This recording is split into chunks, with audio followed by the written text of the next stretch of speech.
Ah, meu Brasil, bombou na net. Se bombou na net, a gente passa aqui na telinha do Madeirada Brasil. E vamos pros vídeos de hoje. Botafogo Futebol Clube não é o dono da bola, é na condução das investigações.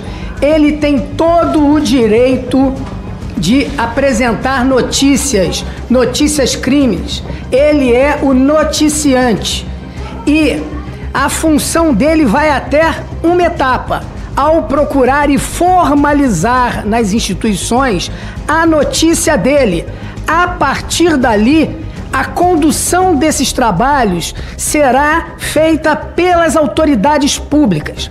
A questão presente é que essas colocações, elas começaram por meio de adjetivações fortes, falando em corrupção, em manipulação e fraudes. Talvez tenham começado de trás para frente. Então, as autoridades, tenho certeza disso, aguardam ansiosamente por esse registro, que é a partir desse registro que as autoridades poderão identificar fatos, pessoas e provas. Há um capítulo no Código de Processo Penal que trata exclusivamente de provas. E não é A, B ou C que diz qual é a melhor prova. Não é A, B ou C que diz qual é a rainha das provas.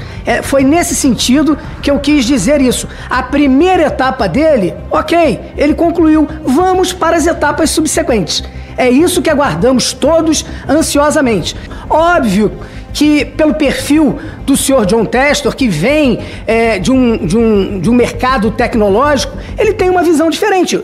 Assistindo a fala dele aqui, eu achei uma sugestão dele muito interessante. O controle maior nos campos de futebol, dentro dos gramados, o número, a ampliação de câmeras para auxiliar o VAR, tornar o VAR menos subjetivo. Nós temos que ouvi-lo.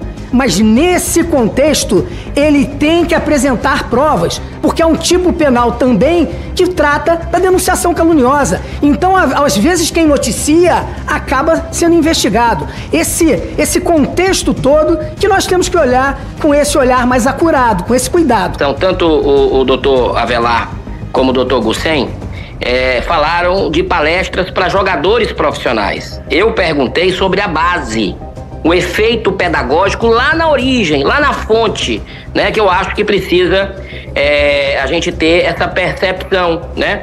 Outra coisa também, a CBF e a Sport Radar fazem uma análise dos padrões de aposta juntamente com os lances de campo para lançar o alerta.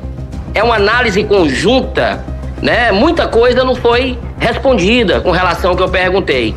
E a última aqui para o senhor Gussen. O senhor falou que a Série C e D são as mais atingidas, né? Não é isso que nós estamos vendo. As partidas da Série A e B estão cada vez mais em suspeita, né? Veja a operação da penalidade máxima, a operação intitulada penalidade máxima em Goiás. Os principais jornalistas esportivos do Brasil, com os quais trabalhei em todas as redes nacionais de televisão, nos maiores jornais, nas maiores emissoras de rádio, e eles reclamando algo a mim. Cajuru, esse assunto já tem quase 60 dias, virou uma novela. Então daqui para frente, o que seria importante é, havendo prova cabal, irrefutável, que ela fosse apresentada. E não todo dia ter um fato que vocês têm que investigar, e enquanto isso, o futebol brasileiro vai ficando cada vez mais manchado, né? E fica uma coisa quase que generalizada. As próprias casas de apostas precisam entender que nós não estamos generalizando. Nós sabemos separar o joio do trigo. Tem empresas sérias. Eu fui o primeiro criador do projeto de lei para tributá-las e legalizá-las. Várias delas vieram até mim dizendo: senador, nós queremos trabalhar legalmente, queremos pagar imposto. Então você não pode jogar todo mundo no mesmo balaio. Agora, que as casas de apostas poderiam também contribuir e fazer acusações, também com provas, elas também poderiam fazer. E aqui concluo. Na sexta-feira, gentilmente atendi o telefone, aqui uma revelação, inclusive à imprensa, do senhor Joe Testa, o sócio majoritário do Botafogo do Rio. Ele conversou um tempo comigo, junto com seus advogados, em videoconferência, e me prometeu que tem mais provas cabais e que ele vai entregá-las a mim o mais rápido possível. Hoje é segunda-feira. Só pediria a ele, aos seus advogados, que fizesse isso urgentemente, porque não é uma entrega individual a mim, eu imediatamente passo para a secretaria e para todos os senadores, mas que isso tenha realmente a pressa e essa preocupação de não se tornar uma novela interminável e sem a gente realmente chegar ao que todo mundo quer, que é o preto no branco. Eu queria perguntar ao doutor Eduardo Gussem. A CBF, ela anunciou agora esse mês um contrato com a Betano, que é uma das maiores empresas bet do mundo. Qual o critério adotado para firmar um contrato com um patrocinador, que é uma casa de apostas, pelos próximos 3 anos, se não me engano, não é? O contrato? Vocês tinham um contrato de cerca de 50 milhões com a Açaí e assinaram esse contrato com a Betano. O senhor não acha que isso pode, dentro de todo esse contexto que você está falando muito em manipulação do futebol, isso dá mais margem? Veja bem, eu não estou dizendo que aqui tem qualquer tipo de... Isso não é uma ilação. Eu estou dizendo que aquilo que a gente viu aí naquela sessão secreta com o João Textor, tem algumas coisas que nos deixam preocupados. Eu acho, e ali, quando eu saí da audiência, a imprensa me perguntou o que eu achei, eles, olha, são indícios. E indícios têm que ser... Os indícios têm que ser esclarecidos, têm que ser investigados, com responsabilidade, até porque o futebol é um grande business. No domingo, nós vimos acontecer o jogo Flamengo e Botafogo. Engraçado, aconteceu o contrário do que aconteceu no outro jogo. O outro jogo começou com uma falta clara de um atleta do Flamengo no atleta do Botafogo, que eu vi com muito cuidado esse lance. Aquele gol era um gol que deveria ser anulado. E agora no domingo aconteceu o inverso. O Diego Hernandes derrubou claramente o Fabrício Velho, botafoguense. Mas a Good Games já inclusive colocou na imprensa que houve uma falta ali, não sei se vocês viram. Então eu acho que a posição do Textor não é uma posição de defender o Botafogo, de explicar aquela derrocada do Botafogo depois daquele jogo do Palmeiras. Mas eu acho que tem muitas coisas ali que nós vimos que merecem ser investigadas. Nós estamos analisando diretamente o aspecto da manipulação de resultados. Como disse aqui o senador Carlos Portinho, é uma estrutura muito nova, muito recente, com um volume muito grande, e com o andar do campeonato vão surgindo novos aspectos que demandam muito da nossa atuação.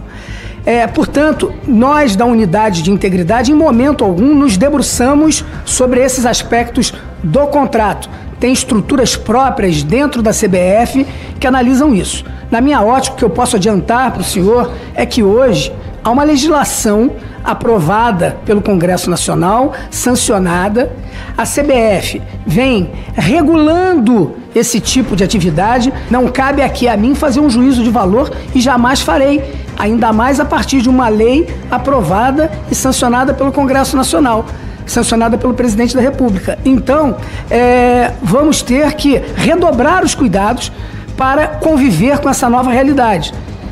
Porque as imagens que ele mostra, aí eu, sem visão, ficava perguntando ao Irã, ao Portinho, o que vocês estão vendo? Cajuru, tem uma edição aqui do VAR, Cajuru. Tem uma imagem aqui contraditória, Cajuru. Aí tem uma outra que fala, que eu vou até revelar, de um jogador que entra na área, um jogo da Série A. O atacante entra na área, o zagueiro que estava lado a lado com ele, de repente ele se afasta, vai se afastando. Exemplo, trânsito livre, por favor, entre com bola e tudo. Uma imagem daquela, no mínimo, ela é questionável. E as outras que vimos. Porque eu penso que se o presidente Edinaldo, os senhores, assistirem essas imagens, juntamente com a comissão de arbitragem, que é, ao contrário de Edinaldo, quem eu não deposito confiança, é a minha opinião, como parlamentar e como jornalista, ele não deveria ser o chefe da comissão de arbitragem, o CNM. Para mim ele já tinha que ser demitido, já tinha que ter sido demitido, é o que eu penso, mas respeito a opinião de todos. Então eu acho que a gente daria já um pontapé fortíssimo, se ele pudesse, se ele concordasse, Textor, em conversar esta semana, e tudo o que apresentou a nós, apresente à CBF. Não tem nenhum senador irresponsável aqui não, gente. Essa CPI não foi acusada, como na Câmara, de achar que não. E ela não vai terminar em pizza, não. E nem no 0-0, não. Ela vai terminar com goleada, com gols. Aqui não tem ninguém que está brincando. Eu não vou jogar os meus 50 anos de carreira no lixo. E nenhum senador aqui vai jogar sua credibilidade no mesmo local. Uma das críticas corriqueiras quanto à arbitragem nos campeonatos organizados pela CBF refere-se ao fato de que os delegados de arbitragem são sempre representantes das federações locais. Segundo declarações de ex-árbitros, a atuação desses delegados locais é algumas vezes fator de constrangimento para os juízes que vêm de outras unidades da federação. Em 14 de fevereiro de 2019, em um artigo para o Globo Esporte, assim se manifestou Sandro Meira Ricci. A CBF precisa exercer sua prerrogativa de indicar os delegados para as partidas de suas competições e retirar esse poder dos presidentes das federações, que são os chefes dos delegados no dia a dia. Ou seja, não precisa muito esforço para entender que existe uma situação clara de conflito de interesse. Exemplo, Bahia 1, Grêmio 0, neste final de semana, que causou a entrevista do técnico Renato Gaúcho. Perfeito. Há uma diferença na terminologia, talvez. A capacidade com que a pessoa em questão do Bahia e Grêmio estava trabalhando nesse jogo era como delegado de partida. Ele era o delegado da partida e não um delegado da arbitragem. E isso daí, segundo, obviamente, o nosso regulamento, o delegado da partida, ele pode ser indicado, obviamente, pela federação local. Avelar, me perdoe, nesse caso, ele é coordenador da comissão de arbitragem da Federação Baiana de Futebol. Me desculpe, com a minha experiência, é constrangedor. Ao lado de um quarto árbitro, para mim, tinha que ter um outro árbitro experiente, um ex-árbitro, ninguém ligado à federação. Perfeito. Minha opinião. Vossa Excelência, o trabalho dessa pessoa em questão não era auxiliar o quarto árbitro em temas da arbitragem. Ele estava trabalhando como delegado da partida na organização da partida. Não há qualquer interferência por parte desta pessoa, interferência externa nas decisões do árbitro ali em questão. Sobre o ponto que você falou de ter um delegado de arbitragem, eu acho que essa é uma pergunta um pouco mais apropriada para a comissão de arbitragem para responder. Que a gente aqui não pode chegar e acusar o técnico Renato Gaúcho de mentiroso, porque ele estava ao lado do jogador Diego Costa no banco e ele garantiu que o Diego Costa não xingou o quarto árbitro. Então a gente não tem essa imagem e não temos nem esse áudio, perfeito? Então eu não posso ser responsável de chegar aqui, porque eu conheço pessoalmente o Renato Gaúcho desde 1984, o tenho como amigo pessoal e jamais como um sujeito que mente. Pelo contrário, ele às vezes fala até demais. Ele é meio estilo Cajuru, ele é meio bocudo, né? Só a diferença é que ele não toma processo, né? Talvez ele seja mais equilibrado do que eu. Hoje eu estou mais equilibrado, graças a Deus. Mas eu não posso dizer que ele mentiu. Então aí cabe esse questionamento e uma reflexão do presidente da CBF.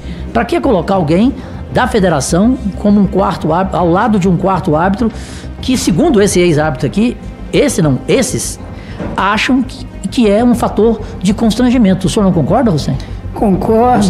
Concordo, Excelência. E concordo também com as falas do próprio senhor John Textor, quando ele diz que os elementos de controle dentro de campo e os elementos de controle sobre o VAR podem ser reforçados. Então nós temos que ter essa sensibilidade de dialogar e ouvir sugestões positivas que ele apresenta, inclusive dentro da expertise que ele tem em tecnologia. Essa foi uma coisa que ele já adiantou, inclusive antes desse episódio de domingo. Então a possibilidade de redobrarmos os cuidados de controle dentro do espaço de campo é fundamental para evitar a ocorrência novamente de situações como essa. Presta atenção aqui em algo grave, se vocês concordam ou não também. Antes do jogo Bahia e Grêmio, tem a súmula. Na súmula, o senhor Jailson se apresenta como assessor. Após o jogo, essa mesma súmula o apresenta não mais como assessor.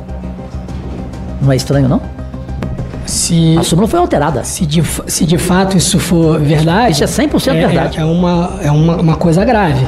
Mas essa pessoa, ela estava designada como delegado da partida a todo momento. Mas na súmula ele estava como assessor. Ele só virou delegado depois do jogo na súmula. Na mesma súmula. Eu acho que esse é um assunto que tem que ser bastante apurado, né? E você tem o nosso comprometimento de retornar sobre esse tema para você. Eu agradeço. Para que a CBF tome conhecimento, né? Bem, existem outras ligas de outros esportes que têm casas de apostas como patrocinadores? Com relação a outras ligas, eu já havia mencionado, senador, NBA, NFL, PGA Tour, NASCAR, Fórmula 1, Copa América 2024, Eurocopa 2024.